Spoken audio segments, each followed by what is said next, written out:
কয়েকদিন যাবত যখন নিক্সন চৌধুরী উঠে পড়ে লাগলো, ফোন করলো, ভিডিও বার্তা দেওয়া শুরু করলো, জুম মিটিং করলো, গ্রুপ কনফারেন্স করলো, নানান জায়গায় নানান ধরনের পরিবেশ তৈরি হচ্ছে এবং এই পরিস্থিতির কারণে নির্বাচনের পরিবেশ সামান্য হলেও ব্যাহত হচ্ছে এবং আগামী দিনে এটা ব্যাহত হতে পারে। আচরণ এবং এই বিভ্রান্তিমূলক বক্তব্যের প্রতিবাদে প্রথম হলো মিথ্যা হামলার অভিযোগ এবং প্রোপাগান্ডা। গত 1 ফেব্রুয়ারি মুজাহিদ বেগ নামে একজন সংসদ সদস্য একটি সংবাদ সম্মেলন করেছেন। সেখানে তিনি ভিত্তিহীন তথ্য দিয়ে বলেছেন তার নেতাকর্মীদের উপর হামলা এবং হুমকি দেওয়া হচ্ছে। তিনি বলছেন আমাদের কর্মী ছাড়া অন্য কারো কর্মীদের বিরুদ্ধে অভিযোগ পান না, অথচ তার পরিবারের সদস্য সজীব বেগ নামে একজন দেশীয় বিদেশি অস্ত্র নিয়ে প্রায় প্রকাশ্যে ঘোরাফেরা করতে দেখা যায়। সজীব বেগ তার আত্মীয় এবং তার পরিবারের সদস্য।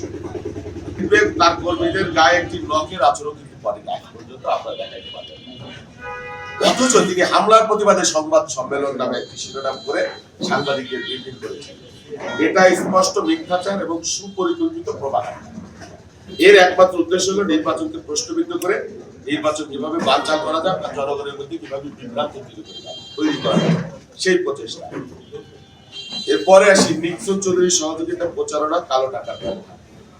আমাদের কাছে তথ্য আছে, আপনাদের কাছে নিশ্চয়ই আছে, যে মুজাহিদ বেগ এবং তার সমর্থকরা প্রকাশ্যে নিক্সন চৌধুরীর সহযোগিতায় লুটের টাকা দিয়ে রাতের অন্ধকারে কোথাও দিনের বেলায় গাড়ি বড় দিয়ে ঘোরাফেরা করছেন। আমাদের কাছে তথ্য আছে, আপনারা যাচাই করবেন। বিগত আন্দোলনের সময় এই থানা ইউনিয়ন কেন্দ্রিক যে আন্দোলন, সেই আন্দোলনের সময় নিক্সন চৌধুরী যেভাবে নির্দেশ দিয়ে হামলার ঘটনাগুলো ঘটাইছিল এবং সহায়তা করছিল, মুজাহিদ বেগ ঠিক একই কথা। প্রতিদিন শত শত মানুষকে ফোন করে ভয় ভীতি দেখানো হচ্ছে বিদেশ থেকে। অথচ এই বেগই আবার বলছে আমরা নাকি আওয়ামী লীগের পুনর্বাসন করছি।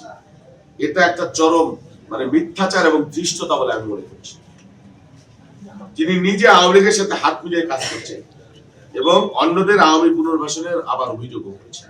এখানে আওয়ামী লীগের যিনি মূল প্রতিনিধি, বিগত সংসদ সদস্য, তিনি এখন প্রকাশ্যে একেবারে কাঁথা দিয়ে নেমে পড়ছেন। এখানে সারা দিন রাত শত শত ফোন কনফারেন্স করছেন, ধমকাচ্ছেন, আমার লোকদের হুমকি দিচ্ছেন, প্রলোভন দিচ্ছেন, টাকা পাঠাচ্ছেন, তার লোক পাঠাচ্ছেন, আবার তিনি বলছেন আমরা নাকি আওয়ামী লীগ পুনর্বাসন। আমার বক্তব্য হলো যে এই যে পান্নু বেগ এবং সজীব বেগ অবিলম্বে তাদের বিরুদ্ধে আইনে অবিলম্বে এই পরিস্থিতিতে আমাদের যে দাবি,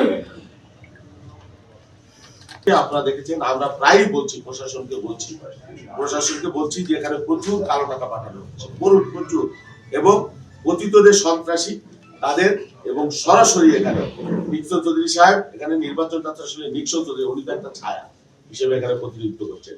নিক্সন চৌধুরী এখানে নির্বাচনটা টোটালি একটা ম্যানিপুলেট করবার জন্য বা একটা বিশেষ পরিস্থিতি, এতদিন টোটাল ঠান্ডা পরিস্থিতি।